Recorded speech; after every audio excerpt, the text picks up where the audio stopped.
اس کا جواب یہ دیا کہ ہم یہ نہیں کہتے کہ کتابوں کی وجہ سے انہیں یہ معرفت حاصل ہوئی تھی، بلکہ دعوی نبوت کے ساتھ معجزات نے برہان کا کام دیا تھا، اور قاعدہ ہے کہ برہان مفید یقین ہوا کرتی ہے، اس لیے ان کو معرفت نامہ الہی حاصل ہو گئی تھی جیسے اولاد کی ہوتی ہے۔ ہر چند امام رحمۃ اللہ نے جو اب کہہ دیا ہے عقلی طور سے نہایت قوی ہے، اور اس کی تائید ابو جہل کے قول سے بھی ہوتی ہے جو اوپر مذکور ہوا، مگر اس کا بھی انکار ہو نہیں سکتا کہ اہل کتاب کو حضرت صلی اللہ علیہ وسلم کے علامات و آثار کا علم نسلاً بعد نسل چلا آتا تھا، اور اس کی تطبیق کر کے وہ بسبب ہدایت ازلی اکثر ایمان لاتے تھے۔ چنانچہ خصائص کبریٰ میں امام سیوطی رحمۃ اللہ نے ان روایات کو کئی اوراق بلکہ اجزاء میں ذکر کیا ہے۔ ان میں وہ علامات جن کی خبریں حضرت ابراہیم و موسیٰ و عیسیٰ علیہ السلام نے دی تھیں اور تورات و انجیل وغیرہ کتب آسمانی میں مذکور ہیں، مفصل منقول ہیں، اور نیز ان روایات میں بھی مصرخ ہے کہ یہودی و نصارہ کے علماء حضرت صلی اللہ علیہ وسلم کا حلیہ حتیٰ کہ قد و قامت اور خط و خال اور عادات و خصال اور پیدا ہونے کا مقام اور مبعوث ہونے کا وقت اور ہجرت کا زمانہ وغیرہ پوری طرح سے جانتے تھے۔ چنانچہ جس روز حضرت پیدا ہوئے اسی صبح کو مدینہ طیبہ کے گرد و نواح کے بعض علماء یہود نے اپنی قوم کو جمع کر کے خبر دی کہ آج نبی آخر الزماں پیدا ہو گئے۔ ایوان کسرا کے 14 کنگرے اسی روز گرے، فارس کے آتش کدے جو مدتوں سے سلگے ہوئے تھے یکبارگی بجھ گئے۔ ولادت شریف اور بعثت کے وقت کاہنون اور خاتفون کے اخبار ہر طرف مشہور ہو رہے تھے۔ بعض عرب دین حق کی تلاش میں جو پھرتے تھے ان کو علماء یہود و نصارہ نے صاف کہہ دیا کہ تمہاری قوم میں مکہ معظمہ میں نبی آخر الزماں عنقریب مبعوث ہونے والے ہیں، ان کا دین اختیار کرو۔ بخت نصر کے واقعے کے بعد بہت سے بنی اسرائیل مدینہ طیبہ میں حضرت صلی اللہ علیہ وسلم کے انتظار میں اقامت گزین تھے۔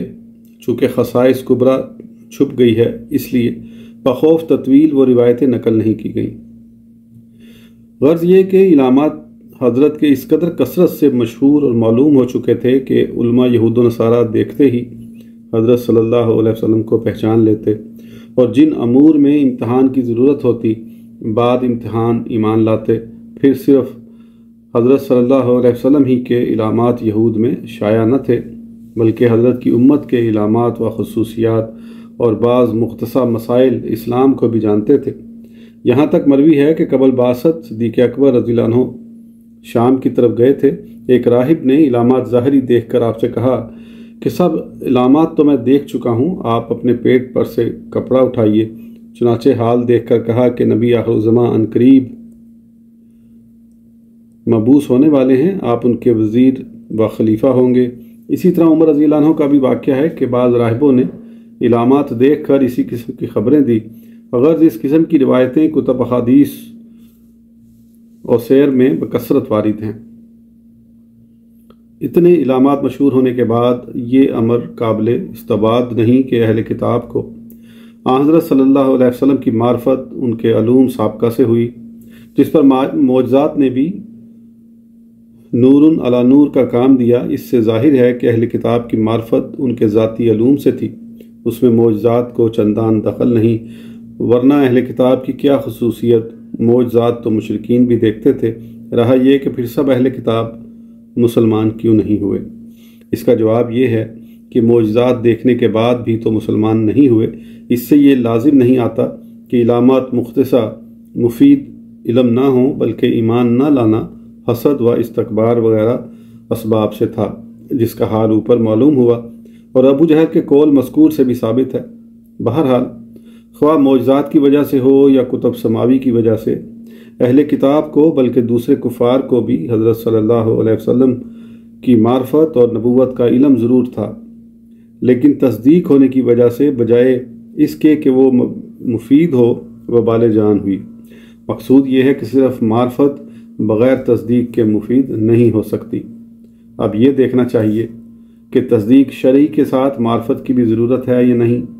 ہم جب معرفت کے معنی میں غور کرتے ہیں تو یہ معلوم ہوتا ہے کہ تصدیق بغیر معرفت کے نہیں ہو سکتی، اس لیے کہ خدا تعالیٰ کو مثلا کوئی نہ جانے یا صرف اس قدر جان لے کہ کوئی چیز ہے، اور صفات مختصہ کو جس سے امتیاز و تعین حاصل ہو نہ جانے، تو تصدیق ہی کیا ہوئی۔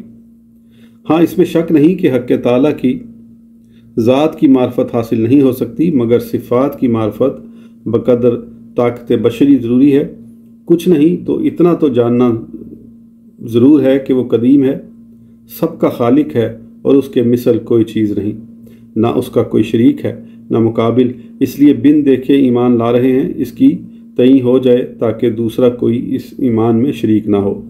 اسی طرح نبی کریم صلی اللہ علیہ وسلم کی تعین بھی ایمان میں ضرور ہے۔ علامہ زرقانی نے شرح مواہب الدینیہ میں لکھا ہے، یہ سارا عربی میں ہے اور زیر زبر نہیں ہے، یعنی اس کا ترجمہ لکھا، یعنی حق تعالیٰ نے موسیٰ علیہ السلام سے فرمایا کہ اے موسیٰ، جو مجھ سے ملے اور محمد صلی اللہ علیہ وسلم کو نہ جانے اس کو آگ میں ڈالوں گا۔ موسیٰ علیہ السلام نے عرض کی کہ محمد صلی اللہ علیہ وسلم کون ہیں؟ فرمایا، قسم ہے میری عزت و جلال کی، ان سے بزرگ تر کسی کو میں نے نہیں پیدا کیا، ان کا نام اپنے نام کے ساتھ 20 لاکھ برس آسمانوں، زمین اور شمس و قمر پیدا کرنے کے پیشتر لکھا۔ اس سے ظاہر ہے کہ حضرت صلی اللہ علیہ وسلم سے جاہل رہنا موجب دخول نار ہے، یعنی ان کے بارے میں لا علم رہنا جہنم میں جانے کی وجہ ہے، اس لیے اس کی ضد یعنی معرفت ضروری ہے۔ اسی وجہ سے امام اعظم رحمۃ اللہ علیہ نے فرمایا ہے،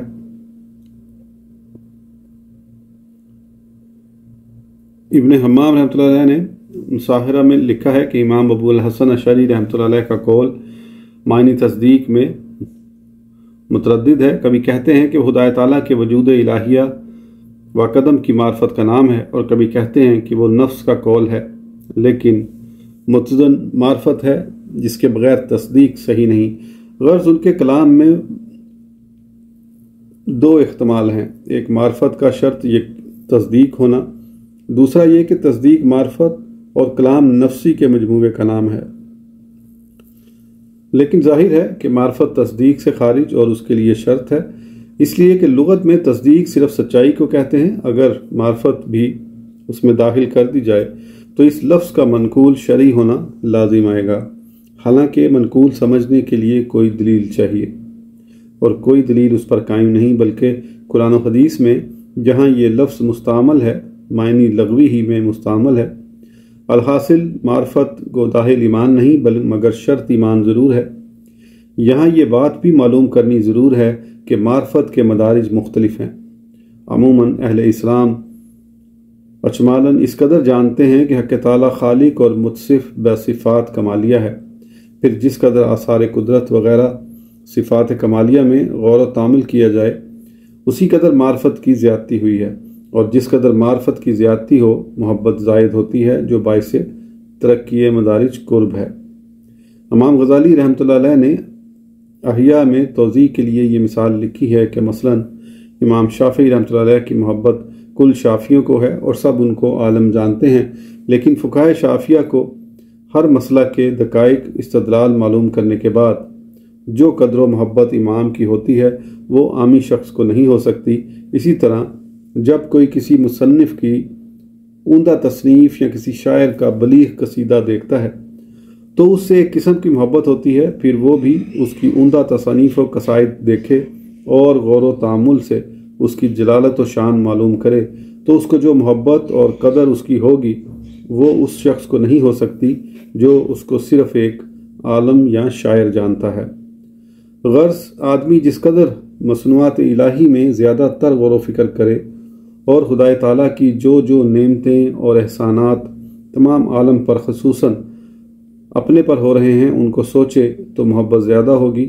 اسی سبب سے صفات الہی میں غور و فکر کرنے کے فضائل احادیث میں بکثرت وارد ہیں۔ منشا اس کا یہی معلوم ہوتا ہے کہ جس قدر معرفت زیادہ ہوگی اسی قدر محبت زیادہ ہوگی، چونکہ خدا اور رسول کی محبت کا زیادہ ہونا دین میں ایک ضروری امر ہے اور ظاہراً اس کے حاصل کرنے کا ذریعہ معرفت ہے۔ اسی لیے اکابر اہل اسلام ہمیشہ زیادتی معرفت الہی کے طالب اور اس میں مستغرق رہا کرتے ہیں۔ الحاصل بندے کو خدا کی معرفت اور امتی کو نبی صلی اللہ علیہ وسلم کی معرفت حاصل کرنے کی ضرورت ہے۔ یہ امر قابل تسلیم ہے کہ معرفت ذات کو مقاصد دینیا میں دخل کی یہی وجہ ہے کہ حق تعالیٰ کی ذات میں فکر کرنے کی ممانعت ہے، جیسا کہ حدیث شریف سے صراحتاً ثابت ہے، اور دراصل ذات الہیہ کا ادراک ممکن بھی نہیں، اس لیے کہ خدا تعالیٰ اور نبی کریم صلی اللہ علیہ وسلم کے ان صفات کو معلوم کرنے کی ضرورت ہے جو دوسروں میں نہ پائی جائیں، اور ظاہر ہے کہ جو صفات سوائے خدا تعالیٰ کے اور کسی میں نہیں پائے جاتے وہ ایسے ہی ہوں گے جو ان میں غور و تأمل کرنے سے عظمت و شان کبریائی دل میں متمکن ہوتی جائے گی۔ پھر جس خاص صفت میں اتنا غور و تأمل کیا جائے کہ استغراق کسی حالت پیدا ہو تو اس کے مناسب دل کی کیفیت میں تغیر پیدا ہوا کرے گا۔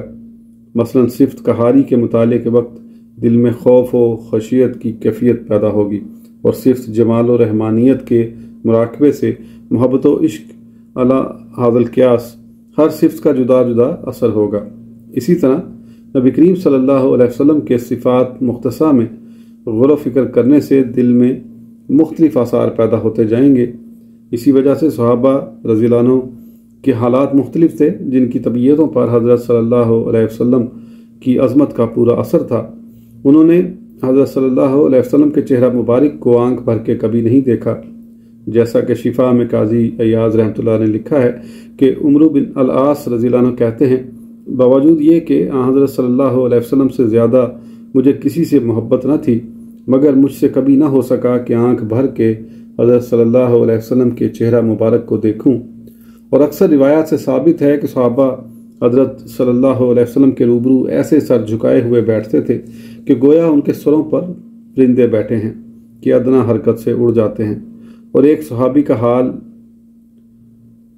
شفا میں لکھا ہے کہ جب تک وہ حضرت کی مجلس میں حاضر رہتے چہرہ مبارک ہی کو دیکھتے رہتے۔ حضرت نے ان کی وجہ دریافت کی، عرض کی میرے ماں باپ آپ پر فدا ہوں، دیدار فائز اور انوار سے متمتع اور بہرہ یاب رہتا ہوں۔ شفا میں لکھا ہے کہ حضرت جب وضو فرماتے یا تھوکتے یا ناک چھڑکتے تو صحابہ کا اس پر ہجوم ہوتا اور ہاتھوں ہاتھ آب دہاں و بینی وغیرہ کو لے کر اپنے منہ اور جسم پر ملتے، اور اس کے منہ مبارک مل جاتا تو فوراً اٹھا کر تبرک بناتے۔ مخالفین یہ دیکھ کر یہ کہتے کہ ہم نے بڑے بڑے سلاطین مثل کیسر و کسرا دیکھے ہیں، مگر کسی بادشاہ کو یہ نصیب نہیں جو حضرت صلی اللہ علیہ وسلم کو ہے۔ خصائص کبریٰ میں ہے کہ ایک بار عبداللہ بن زبیر رضی اللہ عنہ حضرت صلی اللہ علیہ وسلم کی خدمت میں ایسے وقت حاضر ہوئے کہ حضرت پچنے لگوا رہے تھے۔ فارغ ہونے کے بعد آپ نے فرمایا کہ یہ خون ایسی جگہ پھینک دو جہاں کوئی نہ دیکھے۔ انہوں نے لے جا کر سب خون پی لیا۔ جب واپس آئے تو حضرت صلی اللہ علیہ وسلم کے استفسار پر انہوں نے عرض کی کہ میں نے اس کو ایسی جگہ ڈالا ہے کہ کوئی نہ دیکھ سکے۔ فرمایا کہ شاید تم اس کو پی گئے، اور اسی میں یہ روایت بھی ہے کہ ایک رات حضرت صلی اللہ علیہ وسلم نے کسی ظرف میں پیشاب کیا۔ ام ایمن رضی اللہ عنہ کہتی ہیں کہ میں نے اس کو پی لیا۔ جب صبح حضرت صلی اللہ علیہ وسلم کو اس کی خبر دی، تبسم کر کے فرمایا کہ تمہارے پیٹ میں اب کبھی کوئی شکایت نہ ہوگی۔ ان امور پر غور کرنے سے ایک حیرانی ہوتی ہے کہ نہ ان کا منشا محبت معلوم ہوتا ہے نہ عظمت، ورنہ مقربین سلاطین میں اس قسم کے حالات پائے جاتے۔ بات یہ ہے کہ کاملوں کے حالات ہم ناقصوں کی سمجھ میں کیوں کرا سکیں گے؟ اگر حق تعالیٰ اپنے کرم و فضل سے ہمیں بھی وہ حالات عطا فرمائے تو ممکن ہے کہ اس کی حقیقت معلوم کر سکیں، ورنہ چاہے نسبت خاک رابع عالم پاک۔ دراصل یہ جتنے آثار تھے سب کا منشا وہی معرفت نبوی تھی کہ حضرت صلی اللہ علیہ وسلم کے خصوصیات کو خوب جانتے تھے کہ آپ کا کوئی نظیر عالم میں نہیں، اور آپ کو حق تعالیٰ کے ساتھ ایک ایسی خصوصیت ہے جو دوسرے کو نہیں ہو سکتی۔ وہ سمجھتے تھے کہ جس قدر محبت اور عظمت کے آثار صادر ہوں سب باعث تقرب الہی ہیں، بلکہ حضرت صلی اللہ علیہ وسلم کی محبت اور تعظیم کو خدا تعالیٰ کی محبت اور تعظیم سمجھتے تھے۔ ہرچند اس وقت صحابہ رضی اللہ عنہ کی اسی معرفت حاصل ہونا ممکن نہیں، اس لیے کہ ان کو مشاہدات سے وہ معرفت حاصل ہوئی تھی جن کا وجود اب ممکن نہیں، مگر اتنا مسلمانوں کو ضرور ہے کہ ایمانی طریقے سے حضرت صلی اللہ علیہ وسلم کی معرفت حاصل کرنے میں کوشش کریں، اور کیا تعجب کہ شدہ اس کی برکت سے اس قسم کا فیضان ہونے لگے جو صحابہ رضی اللہ عنہ پر ہوتا تھا۔ نہ تنہا عشق از دیدار خیزت، بساکی دولت از گفتار خیزت۔ آج کی آڈیو کے لیے اتنا ہی، پھر انشاءاللہ اگلی آڈیو میں آگے کنٹینیو کریں گے۔ اس وقت تک کے لیے اجازت دیجیے، سبسکرائب کرنا نہ بھولیں۔ اللہ حافظ۔